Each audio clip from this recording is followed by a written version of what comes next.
कभी प्राचीन समय में उज्जैन नगरी में रघुनाथ नाम का एक विद्वान ब्राह्मण रहता था।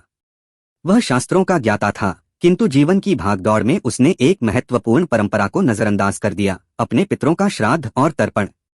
उसे लगता था कि यह सब पुराने जमाने की बातें हैं, जबकि सच्चा धर्म केवल भूखे को रोटी और दान से ही पूरा हो जाता है, जिससे न तो उसकी कोई संतान हुई और न ही वह जीवन में कोई तरक्की पा सका, क्योंकि शास्त्रों में जो सबसे बड़ा ऋण बताया गया है वह है पितृ ऋण। माता पिता और पूर्वजों का ऋण पितरों के आगे तो भगवान की भी नहीं चलती। शास्त्रों में भी लिखा गया है, अगर पितर प्रसन्न नहीं तो कोई देवी देवता तुम्हारी सहायता नहीं कर सकता। लेकिन कहते हैं न, भाग्य सबके भ्रम तोड़ देता है। वही हुआ रघुनाथ के साथ। रघुनाथ की कोई औलाद न होने के कारण वह बहुत दुखी रहने लगा। जीवन में पैसों की तंगी से घर का बुरा हाल था। उसकी बीवी बच्चे न होने के कारण समाज की प्रताड़ना सहती, जिससे तंग आकर दोनों ने भगवान शिव के समक्ष आत्मदाह करने की योजना बनाई। चूंकि रघुनाथ और उसकी पत्नी भगवान शिव के परम भक्त थे, तो भगवान शिव ने उन्हें दर्शन दिए और कहा कि हे पुत्र, मैं जानता हूँ कि तुम क्यों आत्मदाह कर रहे हो, परंतु इसका हल स्वयं तुम्हारे पितर करेंगे, जिनको तुम भूल चुके हो। तेरे पितर भूखे प्यासे हैं, तुझे आशीर्वाद कैसे देंगे?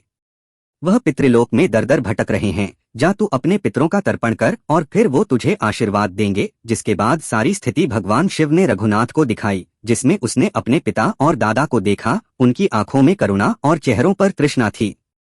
वे नदी किनारे काले पानी में डूबते उतराते दिख रहे थे। रघुनाथ का हृदय दहल उठा। अगले दिन वह एक वृद्ध तपस्वी के पास पहुंचा। तपस्वी ने मुस्कुराकर कहा, वत्स, पितरों का आशीर्वाद जीवन का सबसे बड़ा धन है। श्राद्ध केवल अनुष्ठान नहीं, यह आत्माओं के बीच पुल है। तर्पण में अन्न और जल पितरों तक पहुंचता है और वे प्रसन्न होकर संतान को दीर्घायु, घर को समृद्धि और कुल को स्थिरता देते हैं। रघुनाथ ने उसी क्षण संकल्प लिया।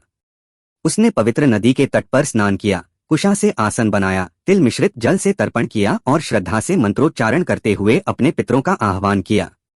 फिर ब्राह्मणों को भोजन कराया और निर्धनों को वस्त्र दान किए। रात होते ही एक बार फिर स्वप्न आया। इस बार दृश्य भिन्न था। उसके पिता और दादा उज्ज्वल आभा से घिरे हंसते हुए आशीर्वाद दे रहे थे। उन्होंने कहा, अब हमारी आत्माएं तृप्त हैं। तुम्हारे घर में कभी विपत्ति नहीं आएगी और तुम्हारी वंशरेखा उज्ज्वल होगी।